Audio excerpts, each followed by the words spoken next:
शैनाहारवासं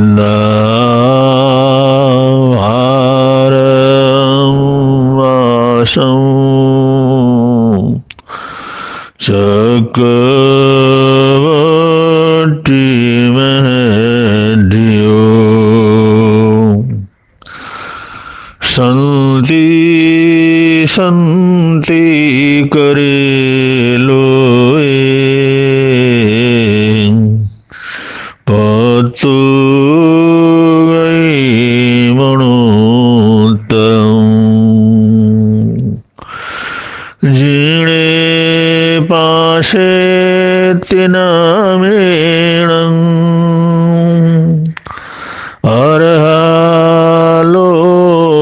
अर्हालोकपूयो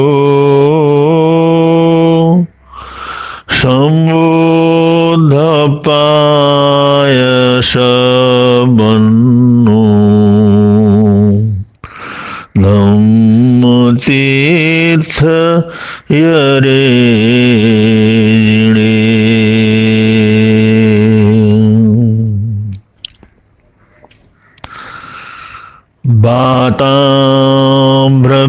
वाताम्रविभ्रममिदं वसुधाधिपत्य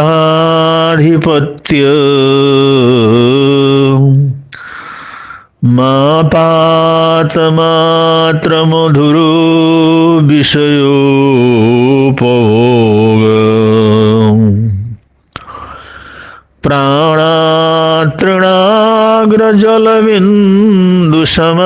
प्राणातृणाग्रजलबिन्दुसमानलोला धर्म सखा परमो परलोकयाने धर्म सखा परमो परलोकयाने।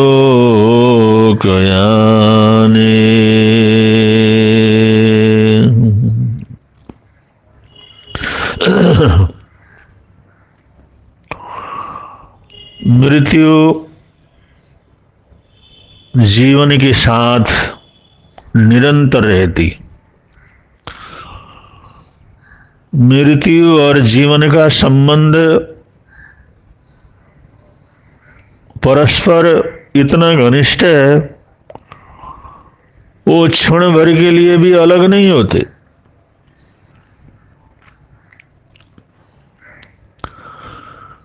तो मृत्यु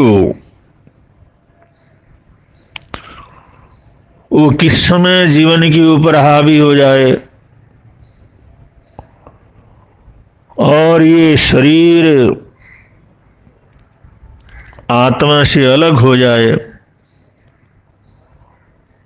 इसका कोई निश्चित अता पता नहीं रहता है। ऐसी स्थिति में यहां पर शास्त्रकार कहते हैं धर्म सखा परम हो। इस दुनिया में अगर कोई परम मित्र है, इस दुनिया में अगर कोई परम हितैषी है, सदैव साथ रहने वाला है, हर जगह साथ निभाने वाला है, तो मनुष्य का चरित्र, मनुष्य का धर्म, मनुष्य का विश्वास और उसकी श्रद्धा, उसकी निष्ठा, इन सब को मिलाकर के जो धर्म शब्द बनता है, वही वैभव है, वही समृद्धि है, वही मित्र है। ये लोक और परलोक सब जगह साथ देने वाला है। इसलिए धर्म को परम सखा कहा गया है, परम मित्र कहा गया है। सारे बनाए हुए मित्र और अपने लोग जब मृत्यु की यात्रा में चलते हैं तो शरीर के साथ साथ सब छूट जाते हैं। एक जो धर्म संस्कार हैं, पुण्य के संस्कार हैं, वही हमारे साथ साथ निभाने के लिए चलता है और वो अगले भव में भी अनुकूलता प्रदान करता है। तो ऐसा जीवन के बाद की परलोक की यात्रा में भी जो साथ दे, ऐसे धर्म के साथ निरंतर अपनत्व भाव, विश्वास ये बना करके रखना चाहिए, जिससे उसका सुख हमारे को हमेशा मिलता रहे। लेकिन लोग संसार के वैभव को अपना मित्र समझते हैं, सांसारिक वैभव के लिए, सांसारिक समृद्धि के लिए, सांसारिक साधनों को प्राप्त करने के लिए धर्म की भी बाजी लगा देते हैं। विषय भोगों के लिए, ऐन्द्रिक सुख के लिए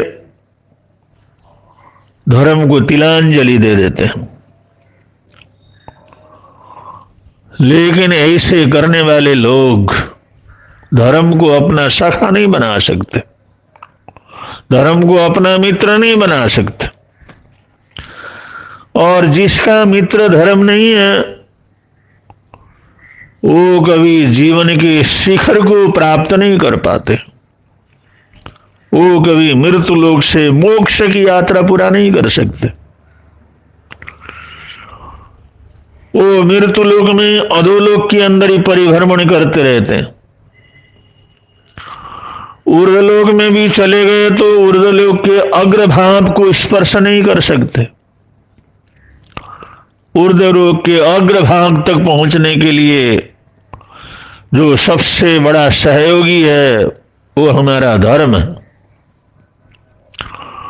हमारा जो अटूट विश्वास, अटूट श्रद्धा है, हमारे जीवन का संकल्प है, हमारे जीवन की पवित्रता है, हमारे जीवन का सदाचरण है, वही ऐसा धर्म सखा है जो हमें जीवन की ऊंचाई से आगे ले जाकर के परमात्मा अवस्था तक पहुंचा सकती है। इसलिए तो कहा है, बाताम्र विभ्रम मिदम वसुधाधिपत्य। ये संसार का वैभव उसी तरह चलायमान है जैसे वायु वेग के साथ आकाश में बादल डुलायमान होते हैं, कभी इधर कभी उधर, कभी ऊपर कभी नीचे। जैसे आकाश में बादल भरे हुए हों, उसके साथ साथ वहां पर वायु वेग चले, तो जैसे आकाश में दिखने वाले वो पहाड़ के समान बादल ऐसे टलायमान डोलायमान ऊपर नीचे हो जाते हैं, उनकी स्थिरता तत्काल समाप्त हो जाती। ऐसे ही संसार के साधन है, ऐसे ही संसार का वैभव है, ऐसे ही संसार की समृद्धि है, जिसके लिए इंसान धर्म की तिलांजलि देकर तरह तरह के पाप करके इकट्ठा करता है। लेकिन पाप का वेग जिस समय बढ़ता है, ये सारे वैभव के पहाड़, ये दिखने वाला वैभव, वो सब दोलायमान होकर के बिखर जाता है। विषय भोग जो बड़े आकर्षक लगते हैं, जो बड़े आनंददायक लगते हैं, जिनके लिए व्यक्ति तरसता है, वो भी कैसे हैं? आपात मात्र मधुरो, क्षण भर के लिए आनंद देने वाले, थोड़ी देर के लिए। जब उस विषय भोग के अंदर गलतान हो जाता है, थोड़ी देर के लिए, क्षण भर के लिए वो आनंद देते हैं, क्षण भर के लिए सुख देते हैं, क्षण भर के लिए शांति प्रदान करते हैं। ऐसा लगता है बहुत कुछ पाया, लेकिन उसके पीछे फिर मुसीबतों की श्रृंखला, समस्याओं की श्रृंखला इतनी लंबी चलने लग जाती है, मनुष्य उसका समाधान करते करते टूट जाता है। तो ये विषय भोग, इनका आनंद, इनकी खुशी वो क्षण भर की खुशी है, ये सब क्षणभंगुर है। और हमारे प्राण जिसको हम अपना जीवन कहते हैं, जिसकी सुरक्षा के लिए इतना उपक्रम करते हैं कि हम मरे नहीं, हमारा जीवन सुरक्षित रहे, ये जीवन कभी खत्म न हो, बस इस जीवन की सुरक्षा के लिए न मालूम कितने परेशानियों को झेलते हैं, कितने तकलीफों को झेलते हैं, ये प्रयत्न करते हैं हमारा जीवन सुरक्षित रहे। शास्त्रकार कहते हैं हमारे प्राण तो ऐसे हैं जैसे तिनके के अग्रभाग के ऊपर लटका हुआ जल का बिंदु है, दूब के ऊपर, घास के तिनके के ऊपर जो लटका हुआ ओस का बिंदु है, जल बिंदु है। वो चमकता तो बहुत है, सुंदर तो बहुत लगता है, हीरे की तरह प्रकाश को छोड़ता है, बहुत सुंदर दिखता है, लेकिन वो तृण के अग्रभाग में लटका हुआ ओस का बिंदु, उसकी स्थिति कुछ नहीं है, किसी भी क्षण नीचे गिर सकता है, किसी भी क्षण टूट सकता है, किसी भी क्षण उसका अस्तित्व समाप्त हो जाता है। उस तिनके के अग्रभाग से जहां नीचे गिरा उसका अस्तित्व वहीं पर खत्म हो जाता है, फिर लाख ढूंढने पर भी वो मिलता नहीं है। ऐसे ही हमारा जीवन है, ऐसे ही लोग मरते हैं, जैसे पेड़ से कोई फल पक करके नीचे गिर जाता है, पता भी नहीं लगता, देखते देखते ऐसा होता है। हजारों घटनाएं हमारे सामने घटती हैं, जिंदगी भर इन घटनाओं को देखते रहते हैं, जीवन भी ऐसे ही खत्म हो जाता है। ये विषय भोग भी इसी तरह क्षण भर की सुख शांति दे करके खत्म हो जाते हैं। संसार का वैभव जिसको बार बार जोड़ा है दुनिया भर के वैभव के रूप में, वसुधा के रूप में, आधिपत्य के रूप में, अधिकारों के रूप में, वो भी एक झटके के साथ खत्म हो जाता है। लेकिन अगर जाता है परलोक यानी धर्म सखा परम हो, बस एक धर्म सखा है जो ऐसे समय के अंदर काम आने वाला है। इसलिए कहते हैं धर्म की रक्षा करो, धर्मो रक्षति रक्षित। अगर तुम अपने धर्म की रक्षा करोगे, अपने धर्म को संवारोगे, अपने धर्म को सुरक्षित रखोगे, अपने धर्म के साथ दृढ़ता से खड़े रहोगे, तो वह धर्म एव रक्षति, वही तुम्हारी रक्षा करेगा। कैसे? जब मां सती द्रौपदी के सामने बड़ी समस्या आई, वो जुए में उनको पांडवों ने हार दिया, कौरव का अधिकार हो गया, उसका अपमान करना चाहते थे। राजभवन के अंदर, राजसभा के अंदर उसको बड़े अपमान के साथ लाया गया, और दुशासन वो विद्वेष की अग्नि के अंदर जलता हुआ, द्वेष की अग्नि के अंदर जलता हुआ, क्रोध से पागल बना हुआ, अपने सभी कौरव पक्ष को प्रसन्न करने के लिए और पांडवों को अपमानित करने के लिए, अपना जीत दर्ज करवाने के लिए, जिससे वो हमेशा के लिए हार मान लें, वो उनकी पत्नी द्रौपदी को ऐसे निर्लज्ज करना चाहते थे, ऐसी तकलीफ देने की तैयारी में थे जिससे लोग कभी अपना सिर न उठा सके। तो इतना घिनौना निर्णय लिया कि भरी सभा में द्रौपदी का चीर हरण होगा। बड़ी भयंकर घटना थी, दुर्भाग्यपूर्ण घटना थी, लेकिन राजनीतिक नियम कानूनों से ये लोग ऐसे बंधे हुए थे। उस पूरी सभा में राजा भी थे, राज्यसभा भी थी, अधिकारी भी थे, गुरुजन भी थे, और द्रौपदी के पति 5 पांडव भी वहां पर मौजूद थे। लेकिन ऐसी परेशानियों से, ऐसी मजबूरियों से बंधे हुए थे कोई दुशासन का, दुर्योधन का प्रतिकार करने के लिए आगे नहीं आया। वो साध्वी ने जिस समय देखा कोई तो उठेगा, कोई जोश आएगा, कोई विरोध करेगा, कोई सामने आएगा, कोई पाप का मुकाबला करने के लिए खड़ा होगा, कोई वीर बहादुर आएगा, सबकी तरफ देखा। जिस समय सब अपने अपनी मजबूरी में आंख नीचा करके, सिर नीचा करके बैठे हुए थे, तब द्रौपदी ने अपने धर्मदेव को याद किया, अपने शील सदाचार को याद किया।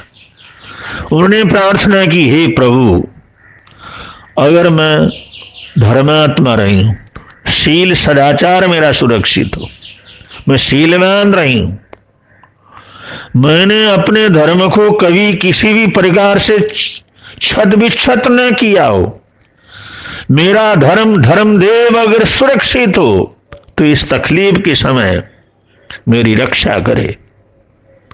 मैं अपने धर्मदेव के चरणों में समर्पित होती हूं और उनसे ही अपनी लज्जा की भीख मांगती हूं। उन्होंने जिस समय अपने धर्म की दुहाई दे करके, अपने विश्वास की दुहाई दे करके, अपने धर्म श्रद्धा की दुहाई दे करके और अपने चरित्र की दुहाई दे करके अपनी सुरक्षा की मांग की, लेकिन उसको निर्लज्ज करने के लिए जैसे उसकी साड़ी को खींचना, हरण करना प्रारंभ किया, लेकिन वो साड़ी कभी खत्म ही नहीं हुई। ढेर लग गया लेकिन खत्म नहीं हुई। दुर्योधन का पक्ष हार गया, हार मान गए सब, और उस सती द्रौपदी की इज्जत वहां पर पहुंची, उसने विजय प्राप्त किया। उसके सामने सब लोगों को हार स्वीकार करना पड़ा, माफी मांगना पड़ा, अपनी कमी, कमजोरी और दोष सबको स्वीकार करना पड़ा, और उस साध्वी की जीत हुई। उसका सिर गौरव से ऊंचा हो गया। तो ये क्या है? धर्म सखा है। उसकी जो पुण्य में थी, उसका पुण्य का बल था, उसका धर्म का बल था, उसकी साधना का बल था, उसके शील सदाचार का बल था, जिसको धर्म सखा कहते हैं। उस धर्म सखा में इस प्रकार उस राजसभा में द्रौपदी की सुरक्षा धर्म सखा ने की।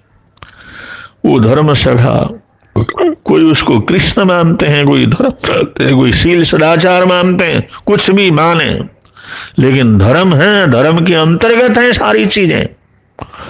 धर्म ने उनको साथ निभाया।